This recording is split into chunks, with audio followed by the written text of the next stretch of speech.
भक्तजनों, हर हर महादेव। श्री शिव महापुराण भाषा पंचम उमा संहिता में 25वें अध्याय के अंतर्गत शिव जी का पार्वती जी से काल ज्ञान की कथा। व्यास जी कहते हैं, हे सर्वज्ञ सनत कुमार जी, यह तो आपने मुझे स्त्री का स्वभाव सुनाया, अब काल ज्ञान सुनना चाहता हूँ। सनत कुमार जी कहते हैं, ऐसा प्रश्न पार्वती जी ने शिव जी से किया था और कहा था कि हे देव प्रभु,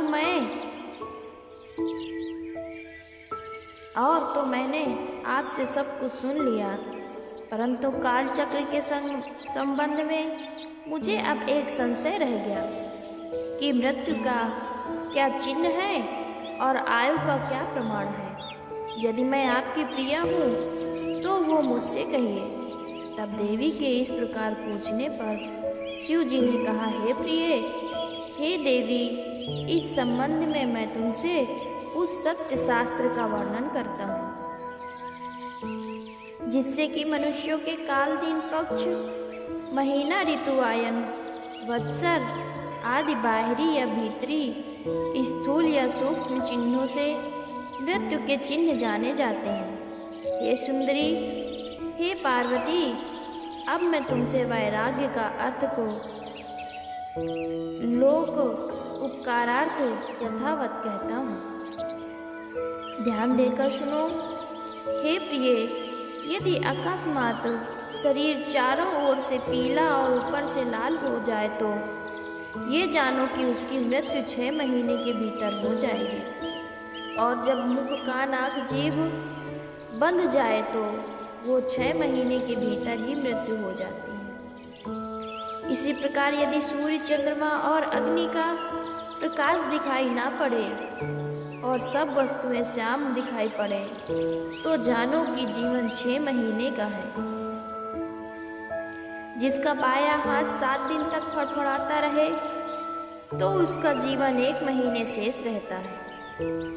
जिसके सब गात्रों का उन्मीलन हो और तालु सूख जाता हो तो वो भी 1 महीने ही जीता है। त्रिदोष अर्थात वात, पित्त, कफ से जिसकी नासिका बहती हो और मुख और कंठ सूख जाए तो जानो कि वो 6 महीने में ही मर जाएगा। हे देवी, और भी सुनो। जिसे अपनी छाया सिर सहित दिखाई पड़े या बिल्कुल ही ना दिखाई पड़े तो वो 1 महीने भी जी नहीं सकता। हे पार्वती, ये तो अंग संबंधी मृत्यु के चिन्ह हैं। और बाहरी चिन्हों को सुनो। जब चंद्र और सूर्य मंडल किरणों से हीन दिखाई पड़े अर्थात तारागण ना देख सके तो वो भी 1 महीना ही जीता है। जब सप्तर्षि और स्वर्ग मार्ग आकाश में जिसे ना दिखाई पड़े तो ऐसे काल वेदताओं का भी 6 महीने का जीवन जानो। जिस मनुष्य को नीली पंखियां नितांत ही घेर लेती हैं वो भी 1 महीना जीवित रहता है। जिसके शरीर पर गिद्ध, कौवा और कपोत आकर बैठ जावे वो भी 1 महीने में ही मर जाता है। यदि किसी को भौरे के समान रेखा दिख पड़े तो चाहे कृष्ण पक्ष हो या शुक्ल, वो उसी पक्ष में मृत्यु को प्राप्त होता है। और जब 5 इंद्रियां एक साथ ही प्राणी को वहन कर रही हो तो जानो कि उसकी साल भर में ही मृत्यु हो जाएगी। तथा 10 दिन तक ये बराबर समान गति में बहती हैं तो वर्ष भर या 6 महीना कठिनता से ही जीता है। यदि केवल वाम नाड़ी 25 दिन तक बहती रहे तो केवल 25 दिन ही जी पाता है।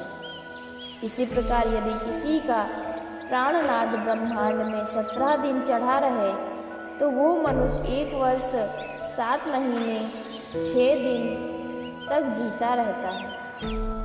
यदि 9 दिन तक इसी प्रकार प्राणवायु चले तो वो 5 महीने जीवित रहता है। यदि किसी की नाड़ी 13 दिन तक बहती रहे तो वो 1 वर्ष 4 महीना जीवित रहता है। यदि वाम नाड़ी में प्राण 14 दिन प्रवाहित करता है तो वो 1 वर्ष 6 महीना और 24 दिन तक जीता है। 16 दिन के प्रवाह से 10 महीने और 24 दिन जीता है। 17 दिन के प्रवाह से 9 महीने 18 दिन में मर जाता है। और 18 दिन तक वाम नाड़ी का प्रवाह हो तो जीवन 8 महीने 12 दिन होता है। यदि 23 दिन तक प्राण बहता है तो 24 दिन तक ही शेष रहता है। हे देवी, इस प्रकार गतायु मनुष्य के काल चक्र को मैंने तुमसे कहा। अब इसके आगे और क्या सुनने की इच्छा है? 5वीं उमा संहिता के अंतर्गत 25वें अध्याय में शिव जी का पार्वती जी से काल ज्ञान की कथन की कथा समाप्त होती है। 26वां अध्याय वंचना में अनाहत नाद की क्रियाओं द्वारा सिद्धियों की प्राप्ति एवं भोग विधि वर्णन की कथा हम सुनेंगे। पार्वती जी बोली, हे देव, अब आप मुझे ये बतलाइए कि काल तो सब जंतुओं के निकट ही घूमता है, परंतु इसकी मृत्यु क्यों नहीं होती? ये सबको सुख देने वाले देव, मुझ पर कृपा कर योगियों के हितार्थ अब इस बात को बतलाइए कि आए हुए काल का किस प्रकार से वंचित किया जा सकता है। शिव जी बोले, हे देवी, सुनो, सब जीवों का ये पंच भौतिक शरीर जो पृथ्वी, जल, तेज, वायु और आकाश से बना है, तो वो आकाश में ही इन सब में व्याप्त और स्थित है। सब उसी में विलीन होते हैं और फिर आकाश से ही उत्पन्न होते हैं, जिसे ज्ञानी जन तप और मंत्रों के बल से पूर्णतया जानते हैं, इसमें संदेह नहीं। यह सुनकर देवी ने कहा, हे प्रभु, आप तो काल के भी संहारता हैं, इसलिए आप बतलाइए कि जब आपने काल को मार दिया तब वो मरकर भस्म हो गया और उसका कहीं पता न लगा, परंतु जब उसकी स्तुति सुनकर आपने फिर कृपा कर देखा तो वो उठ खड़ा हुआ। हे महेश, अब यहाँ ऐसी कौन सी वस्तु है जिसे वो काल मारा जाए? शिव जी बोले, हे देवी, इस श्रेष्ठ काल को देवता, दैत्य, यक्ष, राक्षस, सर्प और मनुष्य इत्यादि कोई नहीं मार सकता, किंतु जो देवधारी ध्यान निष्ठ योगी है वे सुख से इस काल को मार डालते हैं। सनत कुमार जी कहते हैं, त्रिभुवन गुरु शिव जी की यह बात सुनकर पार्वती जी हंसकर बोली, वो कैसे? पर इस पर शंकर जी ने कहा, हे चंद्रवंदने, हे वरारोहे, ये पंचभूतों से उत्पन्न हुआ शरीर जो सर्वदा उनके गुणों से युक्त है, उत्पन्न होकर ये पार्थिव वायु फिर उसमें लीन हो जाता है। जिन सबके गुण अलग अलग हैं, जैसे आकाश में आकाश से वायु, वायु से तेज, तेज से जल और जल से पृथ्वी उत्पन्न होती है। क्रम से ये आगे आने वाले को प्राप्त होते हैं। पृथ्वी में 5 और जल में 4 गुण होते हैं। तेज में 3, वायु में 2, आकाश में केवल शब्द का 1 गुण होता है। इस प्रकार शब्द, स्पर्श, रूप, रस और गंध ये 5 गुण हुए। इन गुणों के रहते ही प्राणी मर जाता है और यही जब ग्रहण करते हैं तो मनुष्य पैदा हुआ कहा जाता है। इस प्रकार तत्वों से ही ये 5 महाभूत उत्पन्न होते हैं। योगी इन्हीं तत्वों को विचरता है। देवी बोली, हे योगवेत्ता प्रभु, इसे योगी जन कैसे जीतते हैं? मंत्र से या ध्यान से, जैसे भी हो मुझे बतलाइए। शिव जी कहते हैं, हे भामिनी, ये योग है जो श्रद्धावान, भक्तिमान, बुद्धिमान, अनास्तिक, शुद्ध और धर्मनिष्ठ को ही देने योग्य है। जब सारी प्रजा सो जाती है तब योगी दीपक रहित अंधकार स्थान में जाकर सुंदर आसन पर बैठकर श्वास रोकने का प्रयोग करें और एक मुहूर्त तक तर्जनी उंगली से अपने कानों को अच्छी तरह बंद कर अग्नि प्रेरित शब्द को सुनें। फिर क्षण भर के पश्चात अच्छी तरह ध्यान करें। इससे ज्वर आदि उपद्रव करने वाले रोग नहीं होते।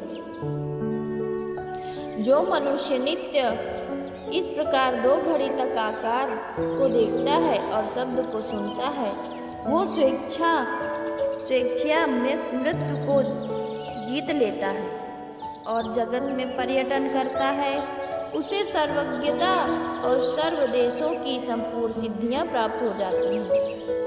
उस शब्द को सुनकर योगी शीघ्र ही संसार बंधन को काट देता है और नित्य योगियों से भी सूक्ष्म हो जाता है। शब्द ब्रह्मा की यही विधि है।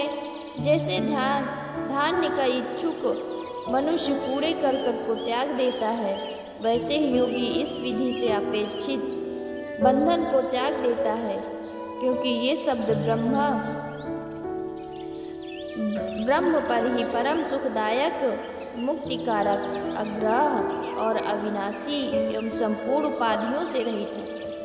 जब तक मनुष्य शब्द ब्रह्म के उस तेज को नहीं जानते, तब तक उन्हें इस संसार में सदैव आना जाना पड़ता है, क्योंकि वे काल पास से मोहित और मृत्यु के वशवर्ती हैं। किंतु तत्व के जान लेने पर जन्म रूपी बंधन से मुक्त हो जाते हैं। परंतु इसमें निद्रा और आलस्य रूपी महाविघ्न आते हैं, जिन्हें जीत कर सुखपूर्वक आसन पर बैठे योगी को नित्य ही इस शब्द ब्रह्म का अभ्यास करना चाहिए। ऐसा करते हुए वो पूरे 100 वर्ष तक आरोग्य रह सकता है और उसका मृत्युंजय शरीर स्तंभता को प्राप्त हो जाता है। जब वृद्धों तक को ये लाभदायक है तो तरुण मनुष्यों का तो क्या कहना है। इस शब्द ब्रह्म में ना ओंकार है, ना मंत्र, ना बीज है, ना अक्षर, ये केवल अनाहत नाद है। ये उच्चारण में ना आने वाला पर कल्याण रूपी शब्द ब्रह्म है। बुद्धिमान के को योग है कि वे इसे यत्नपूर्वक धारण करें। इससे 9 प्रकार के शब्द प्रकट होते हैं और जिसे नाद सिद्ध कहते हैं।